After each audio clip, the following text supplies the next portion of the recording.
I feel like I've always, as it goes to like baseball purist, I always feel like I've never been a complete baseball purist, even as a kid. So like for me, starting out about unwritten rules, I got two that I want to talk about. Then I want to hear your opinion on them, and then we'll maybe toss around a couple other unwritten rules and like kind of what they mean to the game. Wait a second. I appreciate that lead in, but are you hosting the show today? Yeah. Man. All right. Well, have at it, Travis. This is like week 2 of me taking the lead. Week 2 out of however many weeks. So okay. So starting with your mean, I've always been, even since I was a kid, I was always skeptical of what taking on 3-0 and what the purpose of that is.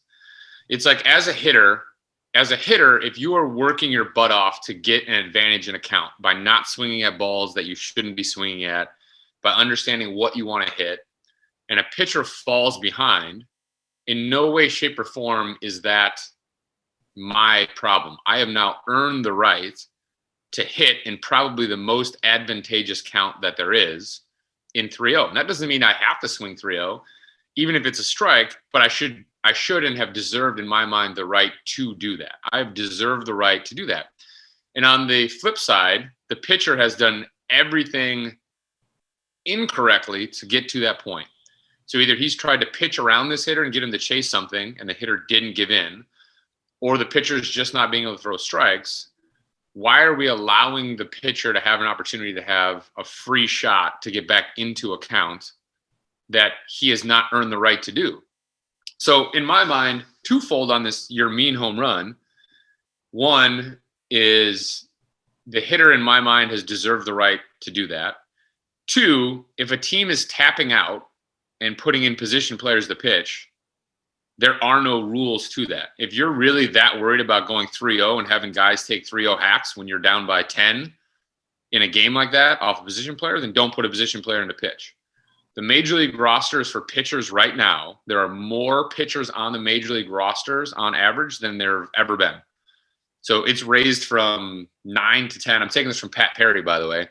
Pat Perry had put out a little thing and said when he was playing, there was typically like 9 pitchers on the roster.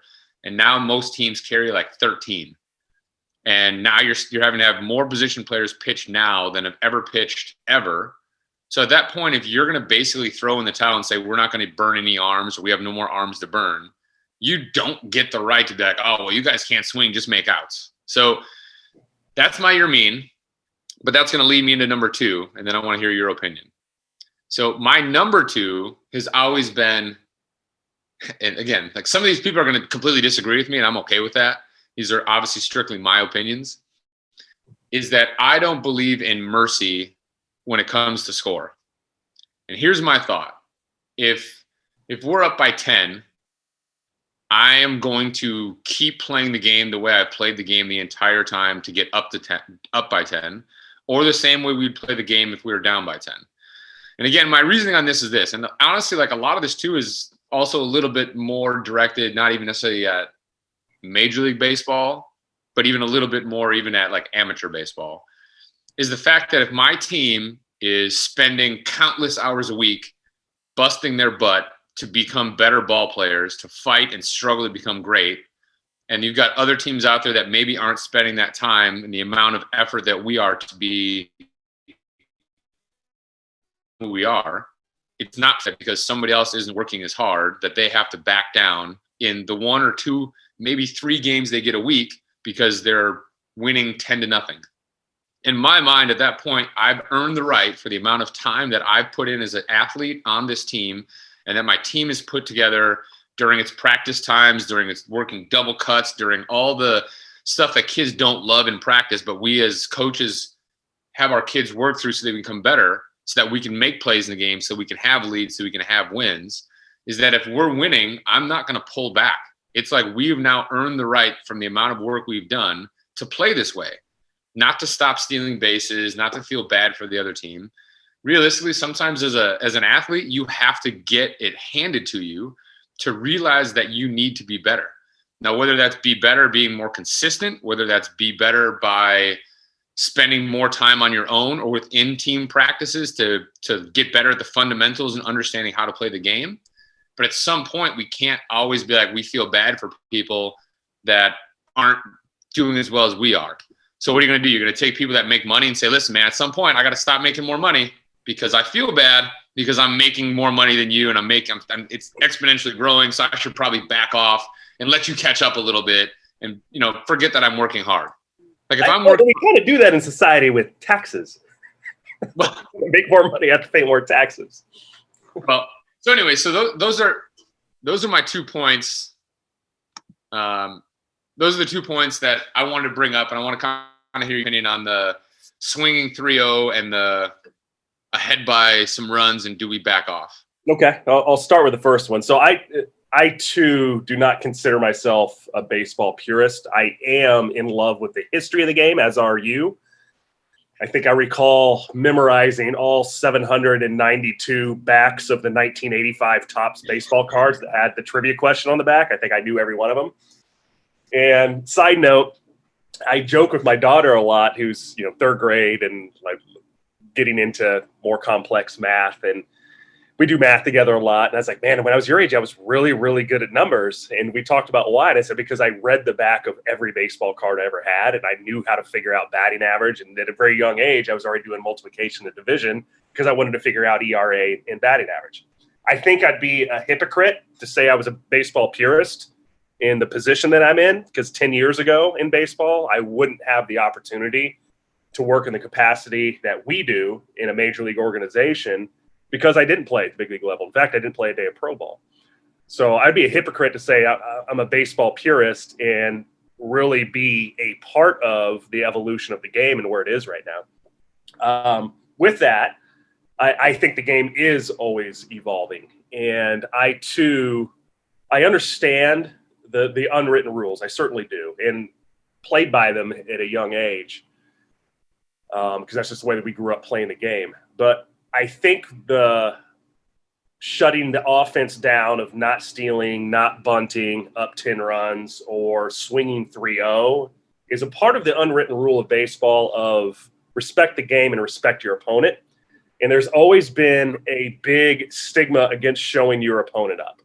And we see that happen now more in the game. And I think it's less purposely showing the opponent up as having younger players in the game today that show energy.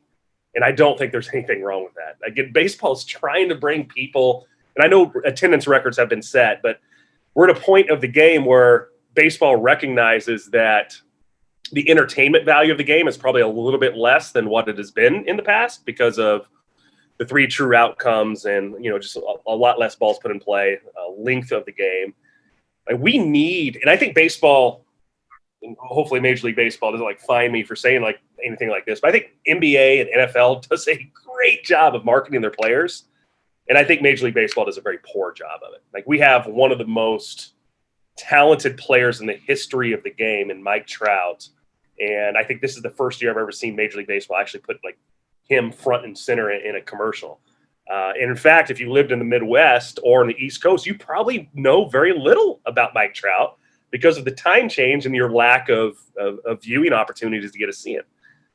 He is the Mickey Mantle of our generation and not near as popular, right? And arguably a more talented player than even what Mickey Mantle was. And some people may disagree with that, but it's true. And you think of Mickey Mantle in the 60s, and he was almost a god-like figure, in the media and in just everyday baseball life. But I think what it is in that unwritten rule, Travis, is the showing up of your opponent. And I too disagree with it. If we're throwing in the towel in terms of throwing a position player, I'm not just giving up and batting left-handed because I'm a righty. I'm going to get my bat in. And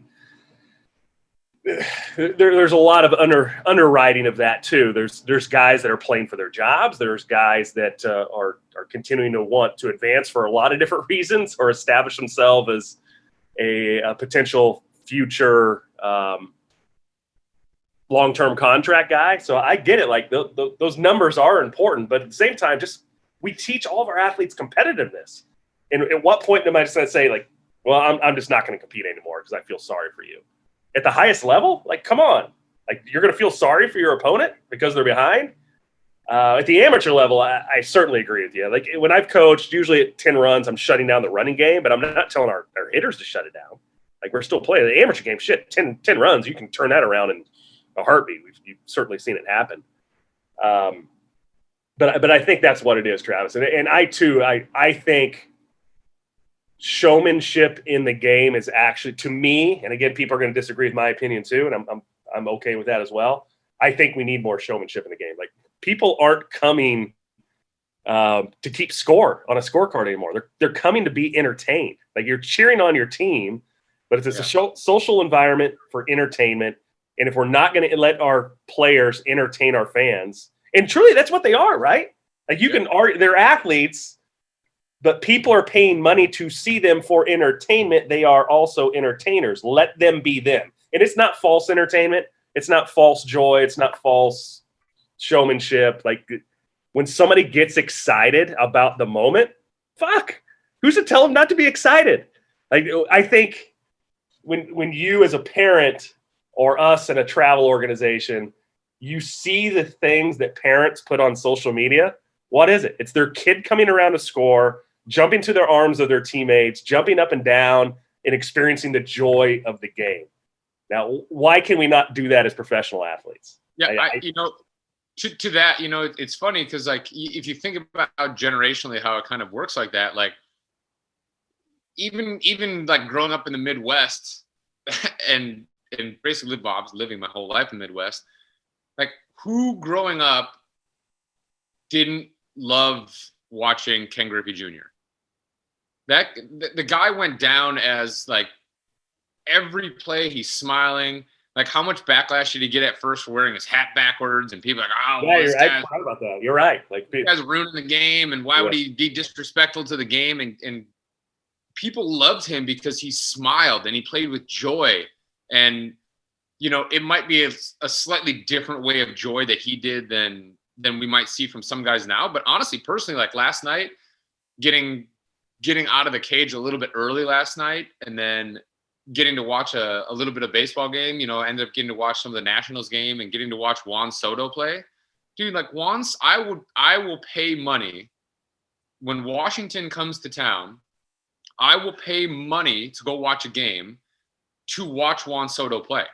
Like, I'll, even if there was nobody else that I wanted to watch on either team, I would pay to watch a guy like that play, knowing that he might only get 3 at-bats, maybe 4, and maybe might not even get to do that much on defense. Like, I will pay to watch that guy play. I will pay to watch Fernando Tatis Jr. I want to watch him play, because the way they play the game is they wear their heart on their sleeve, and they're showing people that it's still a game. Yes, it's a job. Don't get me wrong. Like, this is a job for these people. This is how they pay their way. This is how they take care of their families. This is how they do. But they love their job, and they wear their hearts on their sleeves. And for me, entertainment wise, because that's what this is. This is entertainment. Yes, it is a game. And like you said, like, I've got a baseball collection in my basement of almost only historical memorabilia. And I have loved the history of the game ever since I was a kid, because I did the same thing as you did. I would pull out, my dad's old cards and, like, look at the numbers. Like, all right, well, this guy hit this, and look at the, look at the kind of glove this guy's wearing. Just looking at all that kind of stuff. So, like, I'm completely on that. And realistically, like, this conversation feeling like an old school, new school conversation. But in my mind, it's like the game has to keep moving to stay relevant. It has to. There has to be something that keeps the game relevant to make people want to continue to go and see it and pay to see it. And again, it's the simple things of, like I said, like, if I haven't been to a baseball game this year and I know Mike Trout's coming to town, I'm going to go watch the Angels play.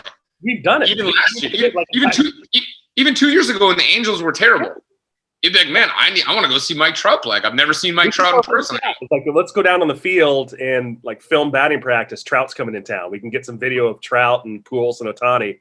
And then it turns out Ohtani and Trout were both hurt. And we're like, well, and we were mad about that. We're like, oh man, like, we actually took a day out of our job at the time of work and saying, let's as a staff go watch Mike Trout. Yeah. Well, but that's what I'm saying. So you look at that and say, okay, well, we love baseball because we're in it. I mean, we're in it because we love it as well. I guess chicken and the egg there. But, you're getting the average person that just watches it, that didn't play baseball in college. Like most people didn't play baseball in college. Most people, whatever, didn't play professionally because it's not easy to be able to make that happen. But their love for the game then comes for several reasons, whether it is, hey, I've watched baseball with my parents growing up, so I've always just rallied around baseball with me and my buddies, or people like the excitement of baseball, or people have their favorite players that they like to go watch or like to track and follow, even if they're not players in their demographic, in their region. You know what I mean? Like I said, like growing up watching Griffey in Seattle, like I don't even know how many Seattle games I could actually watch growing up. When they were on ESPN occasionally, you did watch, right? Like, oh, yes, absolutely. On ESPN, I got to watch this. Right. It was absolutely like, let's tune into this. You know what I mean? So, I mean, for that sake, like the way that part goes, and that's going to lead me into kind of the next like thought on like unwritten rules, right? Is like you get somebody that hits a ball and they get all of it, and they stand there for a split second, give a little bat flip, little look at their dugout and be like, let's go. And then all of a sudden, next thing you know, like, all right, well, do we drill this guy? Do we got to drill this guy? Was he showing me up? And honestly, like, I think I think it's very like polarizing with like Trevor Bauer, is that you either love Trevor Bauer or you think he's the biggest a-hole on the planet because he speaks his mind and he's got very one-sided kind of opinions as to what he talks about. And like Trevor Bauer got taken and Tatis gave him a little bit of a, hey, you want to close that one eye again? And Trevor's like, dude got me. Like, I don't care. If he wants to celebrate. He got me. I got to pitch better. If I don't want people to do that, then I need to pitch better. And you got to expect it both ways too, right? Like, right. And like, you can get mad at a pitcher points at you or something as he walks back to the dugout in the third out. You could be mad about that, and you could call that showing him up. But at the same time, like, be mad about it in a way like, I'm going to get you next time and be competitive, not like. Well, and I think too, there's obviously there's a different spectrum of like, how am I showing that emotion? Like, am I staring down the pitcher like I'm being a jerk? Or am I just jacked because my team was down 2 and I just cut it to 1, or I tied it up, or whatever, or we were, even and I got us ahead by that extra run to give our closer a little bit more room, and I'm pretty jacked because we need this win? Is it I'm looking at my teammates being like, let's go, and all I'm trying to really do is get everybody else pumped up because we're down 4, and I'm trying to get people like, let's rally this thing up. And even like with Tatis, like I think his was more of just a playful, like, close that eye again. I got you, boy. You know what I mean? And it was even like, what was it Yachty? You remember when I don't know if it was when it was spring training, whatever it was, when that guy was leading off first base and Yachty threw down to first, and the guy was safe, and the guy looked back at Yachty and kind of gave him that like, don't try me. And Yachty's looking down at first, and he's kind of like, Go then. Go. And the dude stole. Yachty threw him out. And Yachty's walking back to the dugout, like looking over at him, like, huh? You see me now? You see me now? And again, like, I can't. Those guys weren't just in the game, right? Like, I, as a fan, love that. Yes, and they weren't mad at each other. I guarantee you that Yachty wasn't like upset with the young guy, and I'm guarantee that other guy wasn't trying to show Yachty up, like, yo, man, you can't get me. I'm the greatest on the planet. It's the showmanship of the game. Like, those guys aren't taunting each other. It's playful, like, oh, I see what you can do. Okay.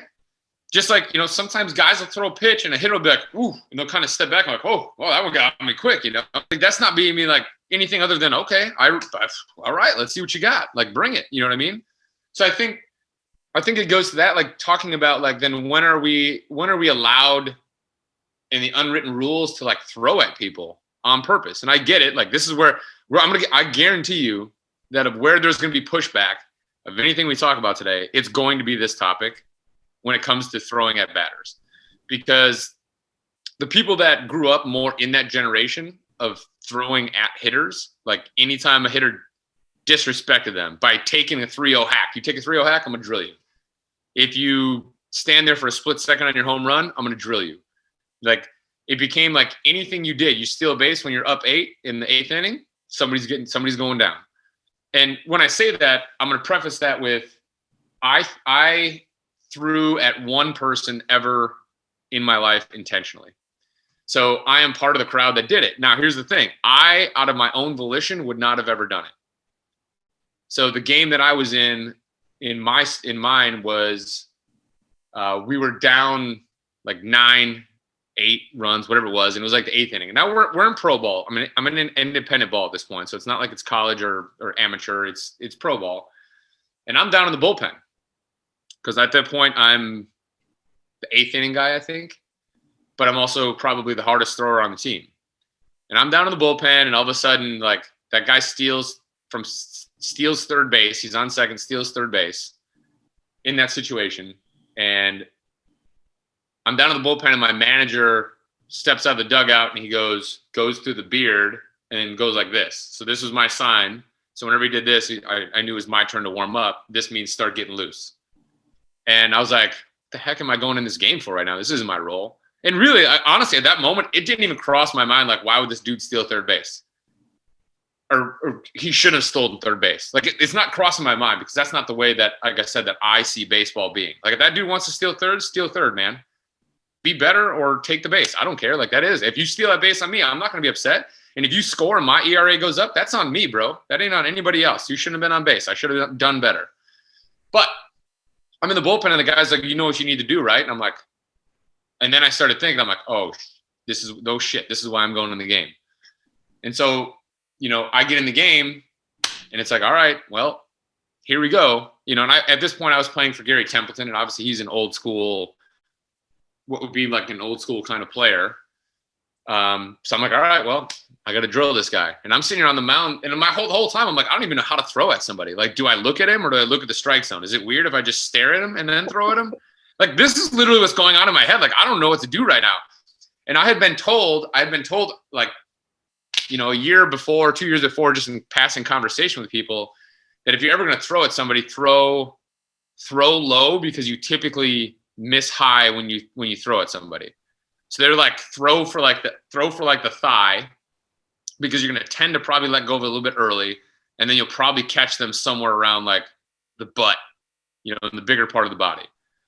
So I'm like, all right, I've never done this before. Let's see what happens. I threw the ball, drilled the dude in the kneecap. Drove him in the kneecap. The dude was out for 2 weeks. Like, now think about this.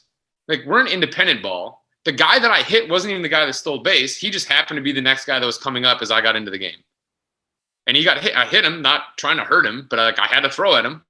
And I knew if I missed them, they were going to make me throw at him again, which looks even worse. So I'm like, I have to get him.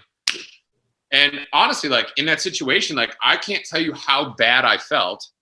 Like, knocking a dude that's trying to get back into affiliated ball, because the guy that I hit was an affiliated ball, bounced to independent, was trying to make it back, and I put him out for 2 weeks. And I felt terrible.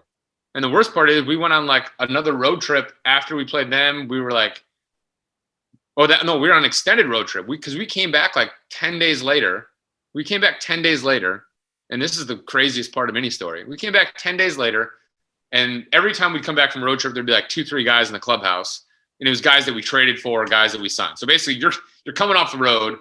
You see 3 people in the clubhouse. And you're like, all right, well, 3 of us are gone. So who's gone and who are these guys? We came back 10 days later. That dude was in our clubhouse because we traded for him. So now I'm like, yo, man, my bad, bro. Like, we ended up becoming good friends. Like, we still talk a little bit today yet. But like, I felt bad, dude. Like, and again, we're talking rule. Like, a guy stole third base, so I took 2 weeks out of somebody's baseball life, not on purpose. Like, I didn't mean to hurt him. Like, there was no one. So in my mind, like, when is it okay to actually throw at guys to prove a point? Like, is it better that we throw, a foot and a half behind somebody just to be like, yo, like, let's go this route, versus like, hey, let's possibly take somebody out? Like, what happens when you hit Tatis because he showboats a home run too much? You knock Tatis out for a month and a half. What does that do to Major League Baseball? Like, people are going to not want to go to as many games. Like, I want to go watch the best players play. I want them healthy. I want them on the field. I want to see them play. So, I mean, in that situation, like, what are we proving that we can't prove by some other version of throwing at people because we feel like they've disrespected us in some way. You know what I mean? Like, I feel like I get disrespected sometimes in life. I don't go punch people in the damn face. Oh, bro, you cut me off, man. You disrespected me. This was my lane. I was driving. Now I have to fight you. That's a good point. Like, hey, now I have to sideswipe you with my car. Sorry. It is what it is. You disrespected me. I'm sorry, man. Yeah, I think people have always said the players will police themselves. The game will police itself. I too am not in agreement of somebody playing hard and saying, well, we got to hit him as the scenario you had. I think that the only scenario that I would agree with that you can take those type of matters into your own hands without getting into a fist fight is like a dirty play. And I'm talking like a guy going in intentionally trying to hurt somebody in a slide, something like that. Like I know there's no collisions at home plate anymore, but somebody like a collision that's purposeful, like second baseman running into the baseline to catch a slow roller ground ball and the runner from first to second intentionally like mows him over to break up the double play. You know, like a dirty play, I think, without getting, because I think it can lead to a fist fight, which, you know, nobody wants either. So I think that in terms of the game policing itself, I'm good with.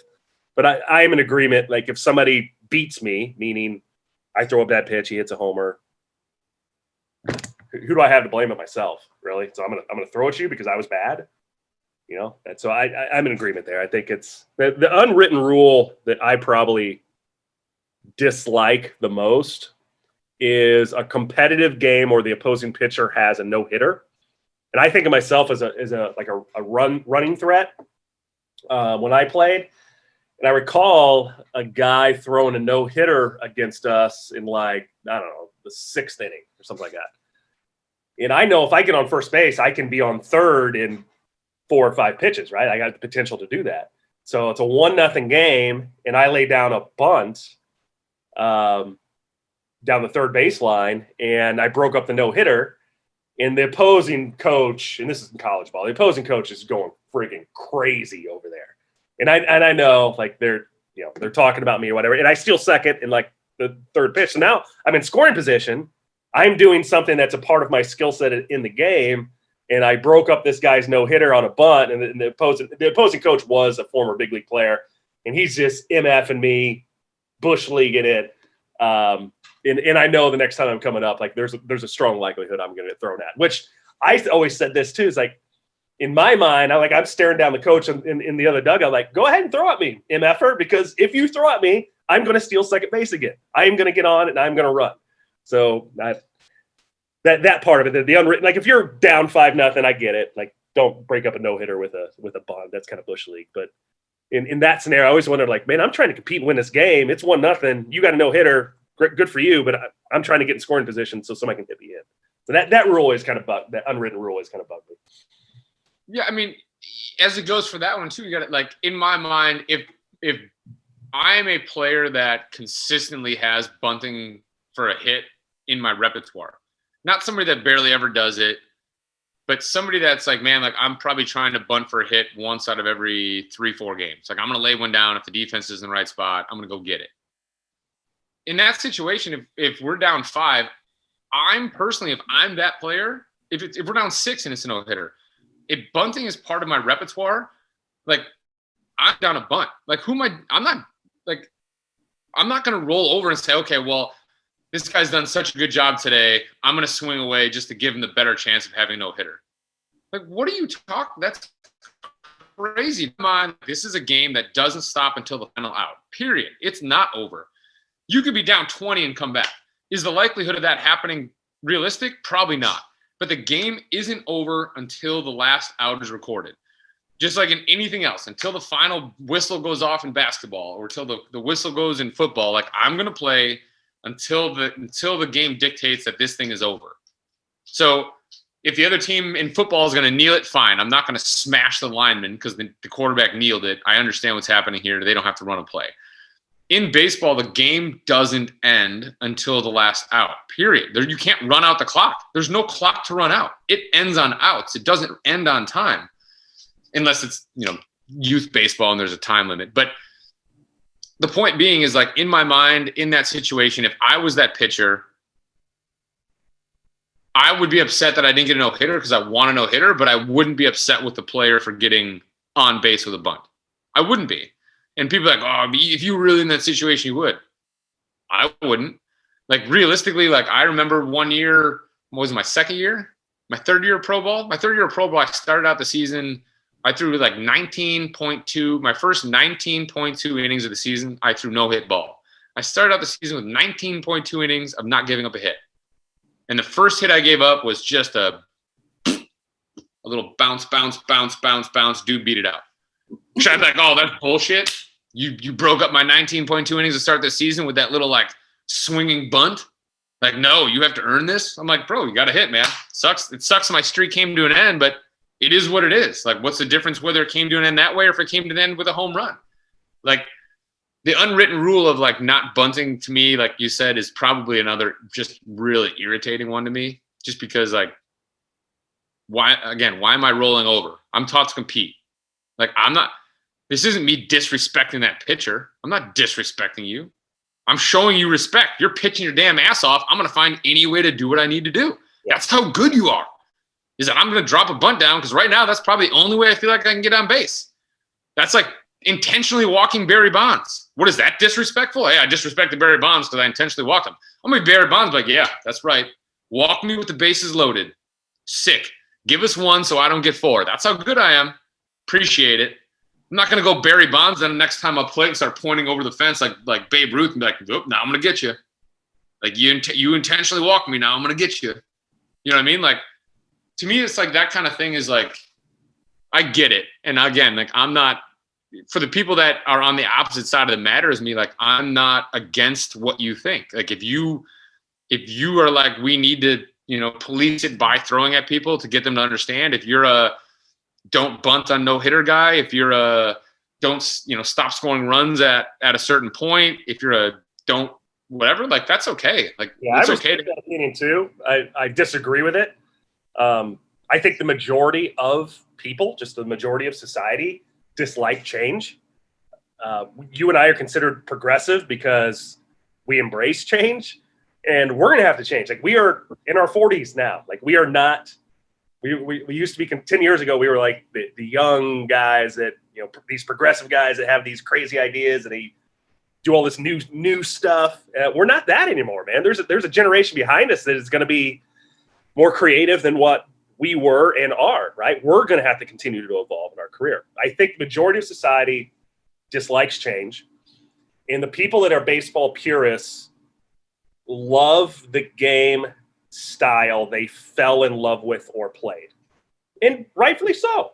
100%. Rightfully so. Who am I to argue that the game wasn't better then? But let's go back and think about the evolution of baseball. It's constantly evolving.